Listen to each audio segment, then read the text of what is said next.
early bird primaries before March 1st. Well, let's shift from politics to health. The U.S. Preventive Services Task Force has released new guidelines recommending women wait until they're 50 to get their first mammogram if they have an average risk for breast cancer. Now, that's caused quite a stir. Carolina Impact's Danielle Koser introduces us to one woman who believes she would have died if she followed that recommendation. Amy Keffer sits at the kitchen table scrolling through her Facebook feed.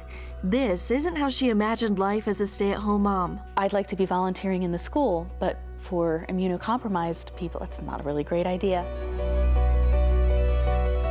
Last summer, doctors diagnosed Amy with triple-negative breast cancer.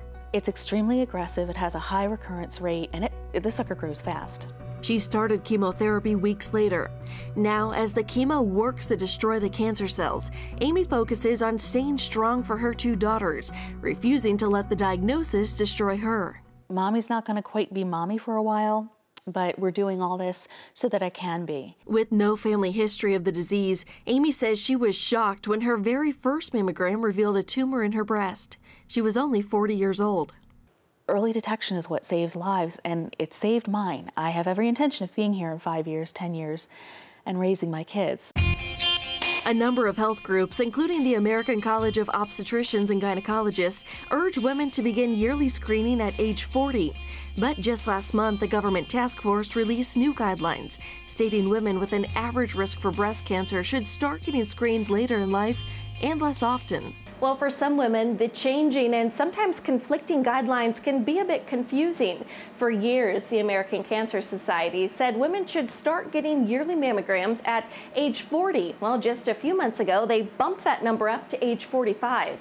Now, the U.S. Preventive Services Task Force says women should get their first mammogram at age 50 and then every other year after that. This is an asymptomatic woman. Dr. Terry Wallace disagrees with the new recommendations. 20% of the breast cancers that we have found over the last many years have occurred in women below the age of 50. And if we stop screening those women, then 1 out of 5 of the breast cancers that we have found mammographically will go undetected until they become clinically apparent. If you can have a screening mammogram starting at 40 and we find something on that mammogram, it is so much more treatable than if you wait till you're 45 and it's been there for many years growing. Patty Mohan offers a unique perspective on the guidelines, voicing her opinion as both a mammographer and a breast cancer survivor. Diagnosed in 2008, just weeks after her 42nd birthday, Patty underwent a bilateral mastectomy, then returned to school so she could help women facing a similar diagnosis. You hear about cancer and it's just this wall of fear for so many people, and it's just nice to be able to say there's hope. The task force says out of every 1,000 women screened, 1 additional death could be prevented by women getting screened at age 40 instead of 50. But there's a trade-off. The group also says more than 500 women would face false alarms, more than 50 women would have unneeded biopsies, and 2 women would be overdiagnosed, treated for cancer that would have never been life-threatening. I've looked carefully at their complaints or their accusations or those factors that they consider to be negative as it relates to screening. And I simply can't put any justification in any of those as being significant enough to allow us to sacrifice the lives of young women. Doctors diagnose more than 200,000 women with breast cancer each year. Nearly 40,000 die from it. As a woman's age increases, so does her chance of developing the disease. According to the American Cancer Society, a 50-year-old woman has about a 2.5% chance of developing breast cancer in the next 10 years. That number falls to less than 1.5% for a woman who is 40. The statistics don't provide much comfort for women like Amy, who says if she followed some of the new guidelines, I'd be dead.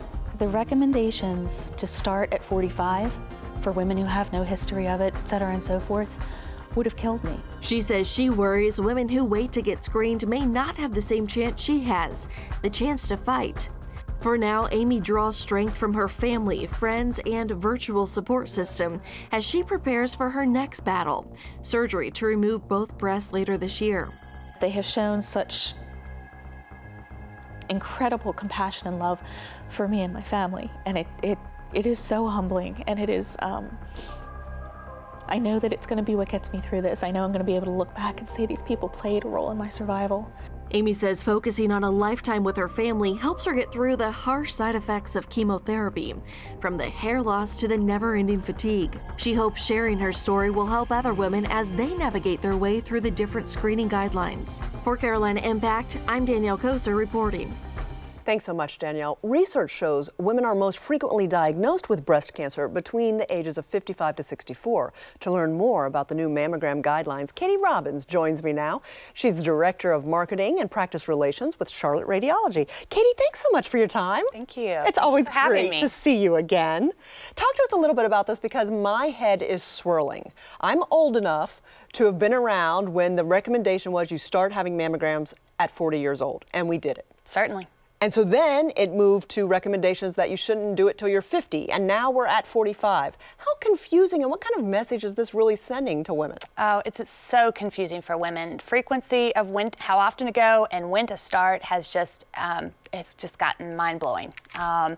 The U.S. Preventive Services Task Force is an organization that came out in 2009 and changed their recommendations, and luckily the government stepped in and ensured that insurance would continue to cover mammograms. They had to re-review those this last year, and so those recommendations have remained 50 in every other year. And then the American Cancer Society came out and tried to change the recommendations as well, and made it even more confusing for women, I think. The bottom line is a lot of the folks that have been looking at these recommendations from their panels are not experts in breast health. The true experts in breast health will be your mammographers. They will be radiologists who subspecialize in breast imaging. They see this day in and day out.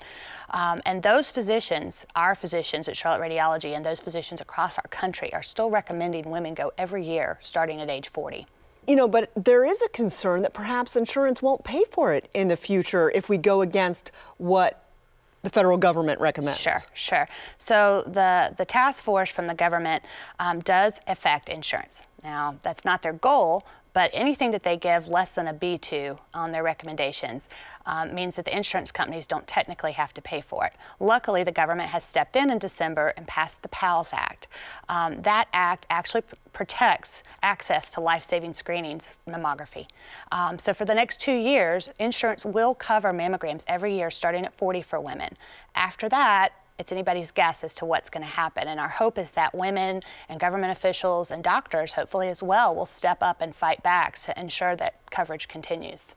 So for so many years, this was just a job for you. Yes. You worked at Charlotte Radiology. That's right. But now this is so personal with you fighting your own battle with breast cancer. Yeah. For over 20 years, I have promoted mammography. It's been something that's been a part of my career, and for the last 10 years, very, very much so at Charlotte Radiology. In December, I was diagnosed with triple-negative breast cancer. I'm 42 years old. I have no family history. I am the poster child for why these recommendations are wrong. Living proof that if you go every year and start at 40, you have a chance of catching it early and saving your life. And that's the difference for me right now in having a mastectomy and having a lumpectomy.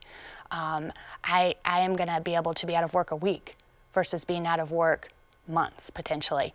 It's a game changer for me. And I can't say it loud enough. Mammography can save lives. I was lucky to have 3D mammography, and that's something that the task force has not put enough time into investigating. Locally, our women have seen a 35% decrease in callback rates in women with dense breast tissue by using 3D mammography. And our subspecialized doctors have a trained eye. Both of those were in my favor when my mammogram came around this year. That's what actually caught my tumor.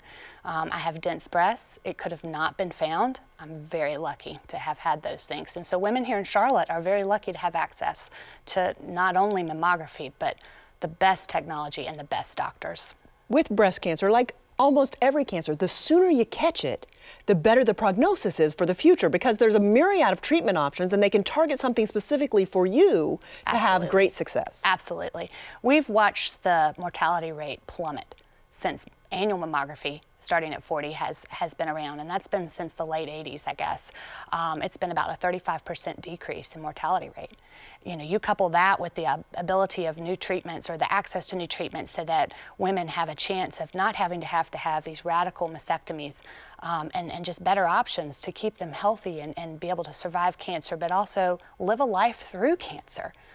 We're very lucky, and taking mammography away from younger women and even older women every year puts us at such risk of not being able to live our lives the way we deserve to. Katie Robbins from Charlotte Radiology, we are grateful for you sharing your information. We're sorry that this message became personal for you, but we are cheering you on and just so grateful that you caught it. And we look forward to brighter days and a great future and many lives saved because you're willing to share your story. Thank you, Amy. I feel blessed and lucky to be here. One of my favorite zigzags